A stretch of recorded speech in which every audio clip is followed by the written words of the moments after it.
നന്നായി കൂർക്കം വലിക്കുന്നവർക്ക് നന്നായിട്ട് ഉറങ്ങാൻ പറ്റുമെന്ന് പറഞ്ഞു. തെറ്റാണ്. ഓസ് കുട്ടികളിൽ ഉണ്ടായില്ല എന്ന് പറഞ്ഞു കഴിഞ്ഞാൽ തെറ്റാണ്. കുട്ടികളിലെ ഒബ്സ്ട്രക്റ്റീവ് സ്ലീപ്പ് അപ്നിയ എന്നുള്ളത് പ്രത്യേക എൻറ്റിറ്റിയാണ്, പ്രത്യേക ഒരു ഡിസീസ് തന്നെയാണ്. അഡൽട്ടിനേക്കാളും കൂടുതലായിട്ട് പഠിക്കേണ്ടതാണ് കുട്ടികളുടെ ഒബ്സ്ട്രക്റ്റീവ് സ്ലീപ്പ് അപ്നിയ. അങ്ങനെ അവയിലുണ്ടാകുന്ന പഠന വൈകല്യങ്ങൾ, മറ്റസുഖങ്ങൾ എല്ലാത്തിൻ്റെയും കാരണം വിട്ടുമാകാത്ത ചുമ, ജലദോഷം, അസുഖങ്ങൾ, ഇതിൻ്റെ എല്ലാം കാരണം നല്ല സ്ലീപ്പ് കിട്ടാതിരിക്കുക, ഒബ്സ്ട്രക്റ്റീവ് സ്ലീപ്പ് അപ്നിയ മൂലം നല്ല ഉറക്കം കിട്ടാത്ത അവസ്ഥയാണ്. ആണെങ്കിൽ മാത്രമാണ് ഇത് കണ്ടുവരുന്നതെന്ന് പറഞ്ഞത്. തെറ്റാണ്. പക്ഷേ സ്ത്രീകളിലെ ഒബ്സ്ട്രക്റ്റീവ് സ്ലീപ്പ് അപ്നിയ കണ്ടുപിടിക്കുക വളരെ ട്രിക്കിയാണ്. അതിനെപ്പറ്റി സ്ത്രീകളിൽ കൂടുതലായിട്ടുള്ളത് അപ്പർ എയർവേ റെസിസ്റ്റൻസ് സിൻഡ്രോം എന്നുള്ള ഒബ്സ്ട്രക്റ്റീവ് സ്ലീപ്പ് അപ്നിയയുടെ മറ്റൊരു വകഭേദമാണ്. ഫോർ എക്സാമ്പിൾ, ഒട്ടുമിക്ക സ്ത്രീകളും മേലുവേദന, വിട്ടുമാകാത്ത പുറം വേദന, താടിയിലിൻ്റെ വേദന, തലവേദന എന്ന് പറഞ്ഞ് ഒരുപാട് ഡോക്ടേഴ്സിൻ്റെ അടുത്ത് മാറി പോകും. അവരെ കൂടുതലായിട്ടും കൈയൊഴുകയാണ് ചെയ്യുന്നത്, എഴുതി തള്ളുകയാണ്, ഫൈബ്രോമയാൾജി എന്നുള്ള രീതിക്ക് എഴുതി തള്ളുകയാണ് ചെയ്യുന്നത്.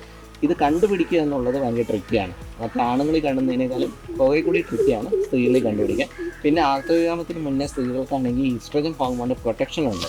അതുകൊണ്ട് അവർക്ക് ഒബ്സ്ട്രക്റ്റീവ് സ്ലീപ്പ് അപ്നിയയിൽ നിന്ന് ഒരു പരിധിവരെ പ്രൊട്ടക്ഷൻ ഉണ്ട്. ആർത്തവവിരാമത്തിന് ശേഷം പുരുഷന് തുല്യമായ റിസ്ക് ഫാക്ടറാണ് സ്ത്രീകൾ.